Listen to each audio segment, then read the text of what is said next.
ছোট থেকে বড় সব বয়সী ব্যক্তিদের মনোরঞ্জনের জন্য রয়েছে কলকাতার এত কাছে এরকম একটি পাবলিক পার্ক, যেখানে প্রবেশ করা যায় সম্পূর্ণ বিনামূল্যে এবং উপভোগ করা যাবে একাধিক rides.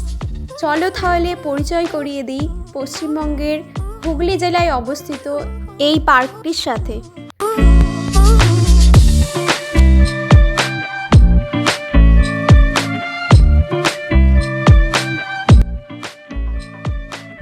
Howrah two Tarakeswar local ধরে নেমে পড়বে মালিয়া হল স্টেশনে এবং স্টেশন থেকে নামলে অটো টোটো দেখতে পাবে, সেগুলো দিয়ে তোমরা যেতে পারো, অথবা হাঁটা পথে 7 মিনিট এগোলে কিন্তু পৌঁছে যাবে মালিয়া পার্ক।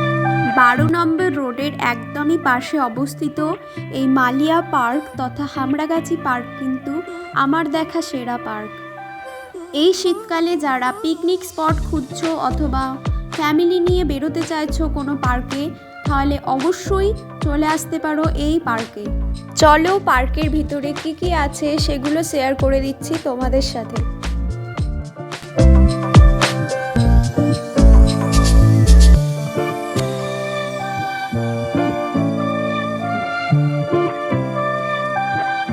মালিয়া পার্কের একটি বিশেষত্ব রয়েছে, সেটা হলো পার্কের একটা অংশে ছেলে মেয়ে উভয়ই প্রবেশ করতে পারে এবং পার্কের একটা নির্দিষ্ট অংশ আছে যেখানে শুধুমাত্র মহিলা এবং শিশুরা প্রবেশ করার অনুমতি পায়। পার্কের এই অংশটা পুরুষ মহিলা উভয়ের জন্যই উন্মুক্ত রয়েছে। আর এই যে মূর্তিটা রয়েছে এটা এতটাই বড় যে পার্কের বাইরে থেকে এমনকি বহু দূর থেকেও এটা দেখা যায়।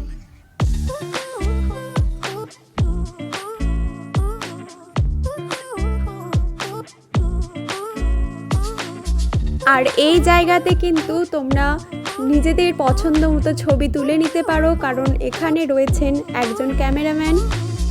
দেখতে পাচ্ছ কিছু ডেমো ছবি এখানে লাগানো আছে এবং প্রত্যেকটা ছবির জন্য প্রাইস থাকছে মাত্র 20 টাকা। সঙ্গে সঙ্গেই প্রিন্ট করে দিয়ে দেওয়ার ব্যবস্থা কিন্তু আছে।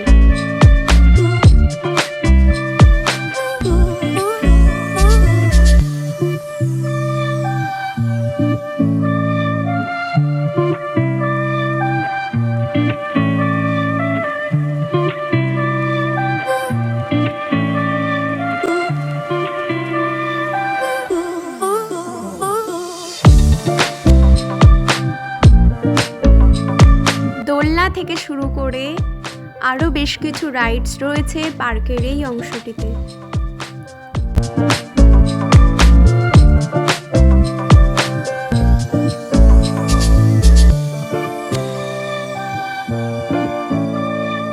বুধবার বাদ দিয়ে সপ্তাহের বাকি প্রত্যেকটা দিনই কিন্তু খোলা পাবে এই পার্কটি।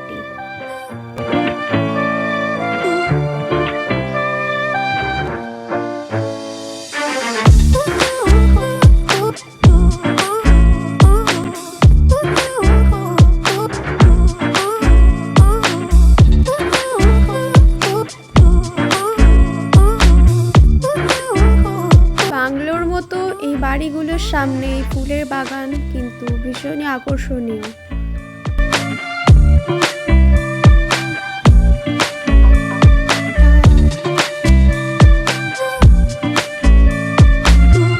এটি হলো একমাত্র পার্ক যেখানে পার্কের মধ্যে একটা মন্দিরও আছে এবং এখানে কিন্তু বহু দর্শনার্থী এই মন্দির দেখার জন্য ছুটে আসে।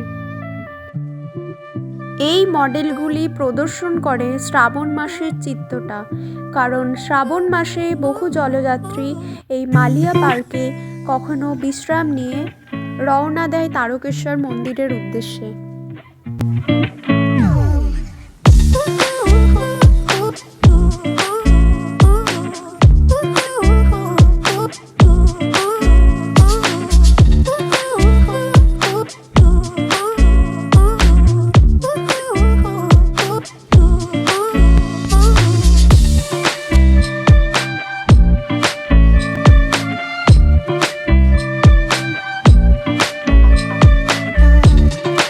এই পার্কটির সবথেকে মজার জায়গা কিন্তু এটি। এখানে শুধুমাত্র শিশু এবং মহিলারা প্রবেশ করতে পারে। পার্কের এই অংশটি খোলা পাবে দুপুর 2টো থেকে 5টা পর্যন্ত এবং এখানে কিন্তু রয়েছে একাধিক মজার মজার রাইডস এবং নানান ধরনের মূর্তি, যেগুলো ভীষণই অ্যাট্রাক্টিভ।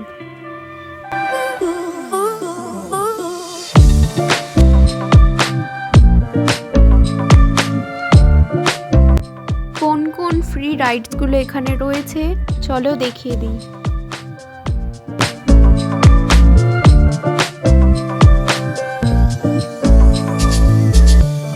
বলেছিলাম না, ছোট বড় সকলেই আনন্দ করতে পারবে এই পার্কটিতে এসে। এখানে রয়েছে অনেকগুলো দোলনা পরপর।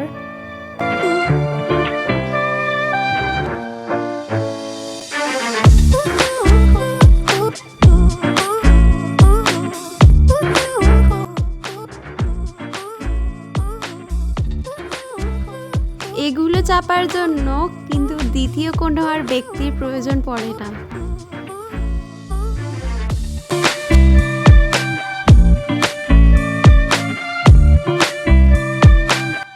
এই রাইডসটাও বেশ মজার ছিল।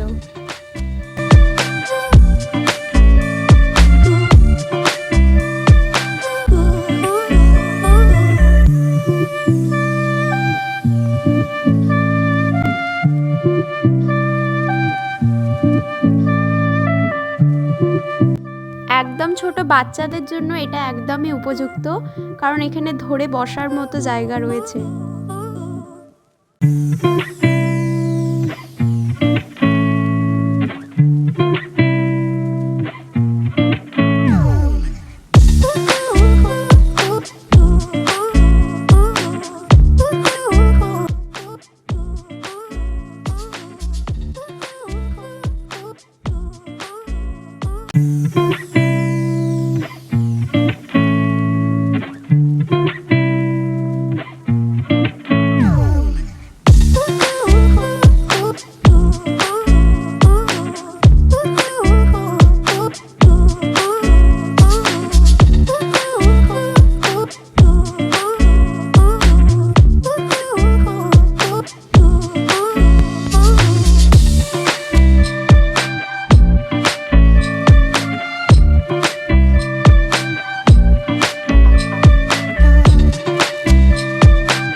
মহিলা শিশু উদ্যানের সম্পূর্ণ অংশটা এখানে দেখিয়ে দিচ্ছি।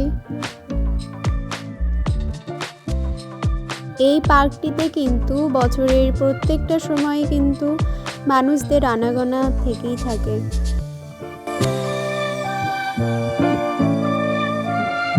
খুবই এনজয় করার পর এখান থেকে বেরিয়ে পড়লাম এবং পার্কটা কিন্তু এখনো শেষ হয়নি, কিছু অংশ এখনো দেখানো বাকি।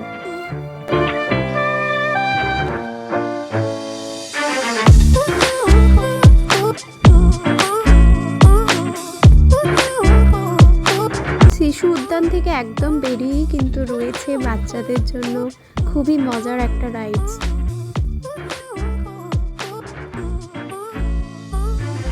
এখানে একটি সুন্দর খেলনা গাড়ি রয়েছে এবং এটার জন্য পার হেড 30 টাকা করে দিতে হয়, এটা কিন্তু ফ্রি রাইডস নয়।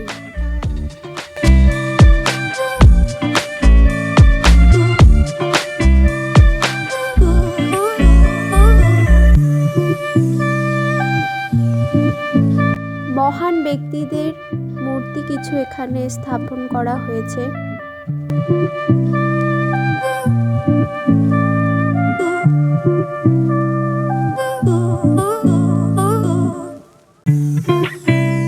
পার্কের মধ্যে এটি হলো একটি আশ্রম এবং এখন এটা সম্পূর্ণ ফাঁকা লাগছে, কিন্তু শ্রাবণ মাসে যখন জলযাত্রীরা তারকেশ্বরের মন্দিরের উদ্দেশ্যে জল নিয়ে যায় তখন তাদের এই যাত্রার মাঝে বিশ্রামস্থল হয় কিন্তু এই আশ্রমটি।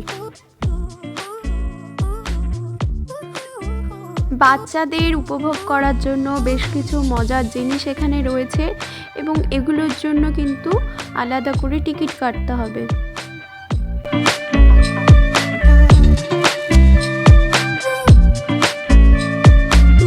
পার্কটিকে ভালোভাবে লক্ষ্য করলে কিন্তু একটা জিনিস খুবই পরিষ্কার, সেটা হলো এই পার্কটিকে কিন্তু সরকার খুব ভালো করে সাজিয়েছে। তাহলে আর দেরি কেন, প্ল্যান সেরে ফেলো এখনই এই হামড়াগাছি পার্কে। এবং আমার এই ভিডিওটা ভালো লাগলে সাবস্ক্রাইব করো the secret traveller YouTube channel. Thank you.